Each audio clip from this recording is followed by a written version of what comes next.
پہلے تو یہ سمجھ لیں کہ مسلمانوں کا نیا سال محرم سے شروع ہوتا ہے۔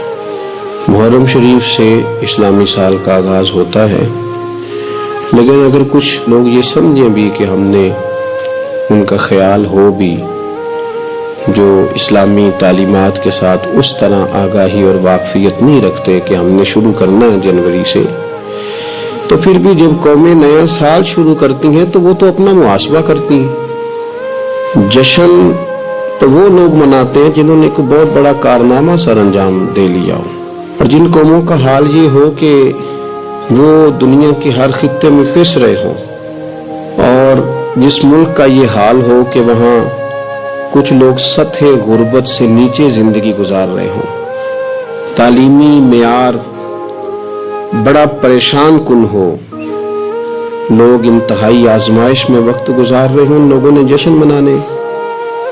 ہمارے تو ذمہ یہ تھا کہ ہم حساب کرتے کہ یہ سال گزرا ہے، کتنی نمازیں میری رہ گئی، کتنے خیر کے کام تھے جو میں نہ کر سکا۔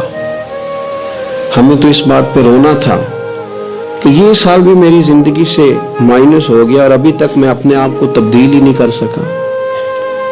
ایک سال اور گزر گیا اور میرے اندر کوئی بھی پرہیزگاری، نیکی، خیر والی تبدیلی نہ آ سکی۔ ہمیں تو اپنا حساب کرنا تھا۔ یہ سال بھی گزر گیا اور مسلمان کھل کے اس سال نہ بیت اللہ کی زیارت کر سکے، نہ روضہ رسول کی حاضری دے سکے۔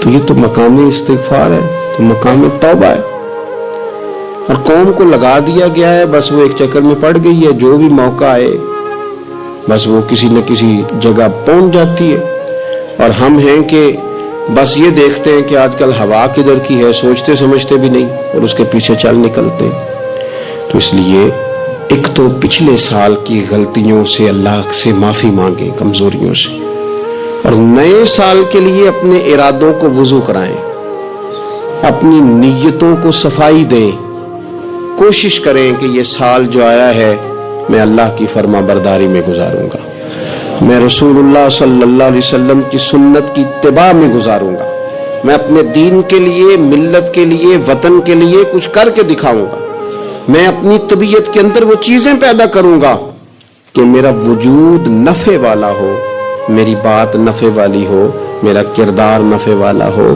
میں کسی کو کچھ دے سکوں۔ شوق ایسا، اعلیٰ حضرت فاضل بریلوی رحمت اللہ علیہ، ذی الحج کی آخری رات تھی، اگلے دن محرم شروع ہونا تھا، تو آپ کے خادم کہتے ہیں کہ فرمانے لگے یار سال بدل گیا تو ہمیں بھی بدل نہیں جانا چاہیے۔ تو میں نے عرض کی حضور کیا مطلب؟ فرمانے لگے ایک سال اور کم ہو گیا ہے، اب ہمیں کچھ نیکی بڑھا لینی چاہیے۔ یہ ایک سال اور گزر گیا، اگر تھوڑی مہلت مل گئی ہے تو ان ایام میں رب کر لینی چاہیے، کوئی خیر ہمیں جمع کر لینی چاہیے۔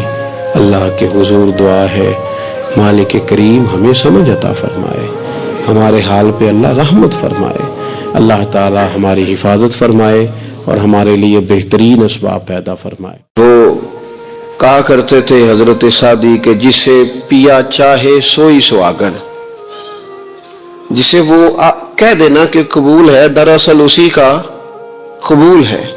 میرے بھائی، آج جو میں آپ سے گفتگو کرنے لگا ہوں نا، اکثر تقریر ہوتی ہے تربیت کے لیے،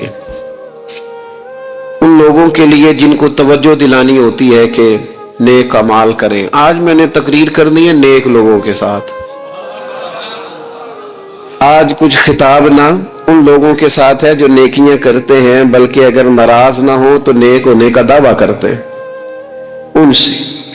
نیکی بڑا اعزاز ہے،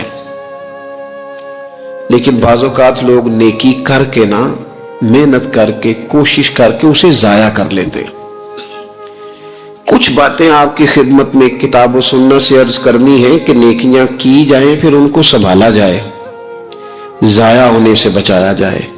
یہ سرمایہ ہے آخرت کا، لیکن اگر یہ ضائع ہو جائے، جو آدمی محنت کر کے، کوشش کر کے پیسے کماتا ہے نا، جد و جہد کر کے، وہ 1 روپیہ بھی پھر ضائع نہیں ہونے دیتا۔ وہ کہتا ہے میری جمع پونجی ہے، میں نے مشقت بڑی کی ہے، کیسے ضائع ہونے دوں؟ وہ احساس کرتا ہے، 100 دفعہ سوچتا ہے جن لوگوں نے محنت کر کے نیکیاں کی ہیں وہ سب سے پہلے تو اپنے ذہن میں یہ بات بٹھائیں کہ جب بھی نیکی کرے نا ساتھ اس کے قبول ہونے کی فکر بھی کرے۔ حضرت ابراہیم اللہ تعالیٰ کے وہ پیغمبر ہیں جنہیں رب کہتا ہے یہ میرے نبی نہیں، یہ میرے خلیل بھی ہیں۔ وَاتَّخَذَ اللَّهُ إِبْرَاهِيمَ خَلِيلًا، میں نے ابراہیم کو اپنا دوست بنایا ہے۔ اور پھر حضرت ابراہیم کے جو صاحبزادے ہیں نا جناب اسماعیل، وہ نرے نبی نہیں، وہ ساتھ ذبیح اللہ بھی ہیں۔ نبوت کی شان ہی بڑی وراء الورا ہے، لیکن ساتھ اللہ کی بارگاہ میں قربانی دینے والے دونوں نبی اور رسول ہو کر، پیغمبر ہو کر، خدا کے محبوب ہو کر، معصوم عن الخطا ہو کر اللہ کا گھر بناتے ہیں بیت اللہ۔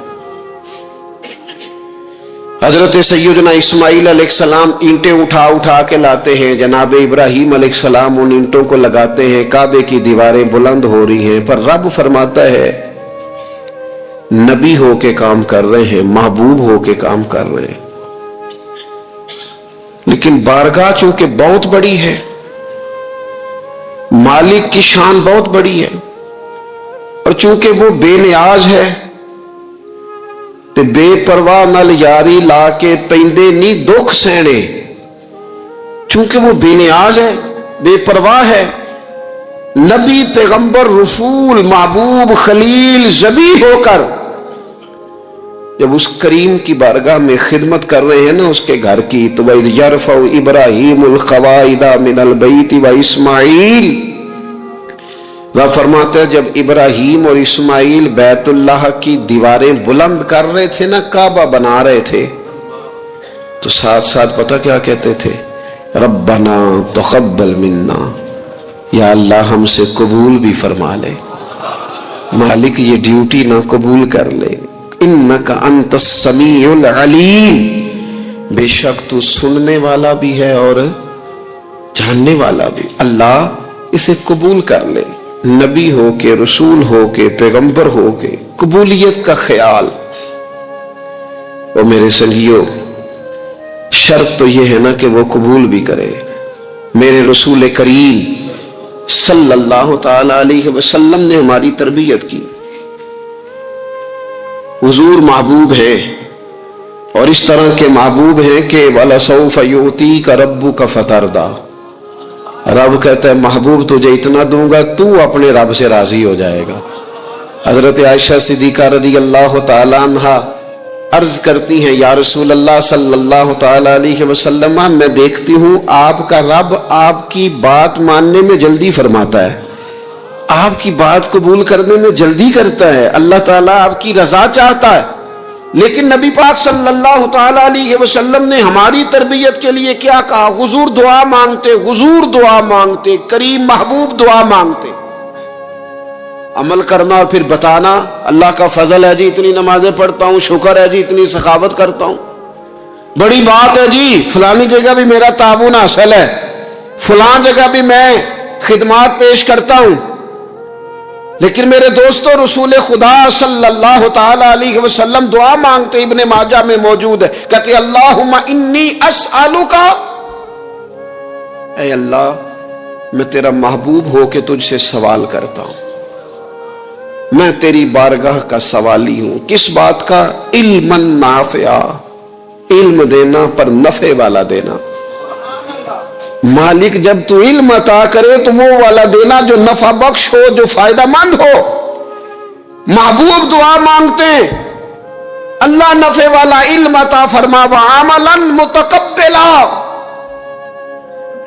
اور اے کائنات کے رب میں تیرا محبوب ہو کے تجھ سے سوال کرتا ہوں وہ والا عمل کرنے کی توفیق دینا جسے تو قبول فرما لے، جو تیری بارگاہ میں قبول ہو جائے۔ یہ تعلیم امت کے لیے کہ ایسا نہ ہو لوگ عمل کریں اور ان کا عمل اس کی بارگاہ میں قبول نہ ہو۔ اللہم انی اسألک علما نافعا وعملا متقبلا، میں سوال کرتا ہوں تجھ سے کہ علم نفع والا دینا، عمل قبولیت والا دینا، ورزقا طیبا،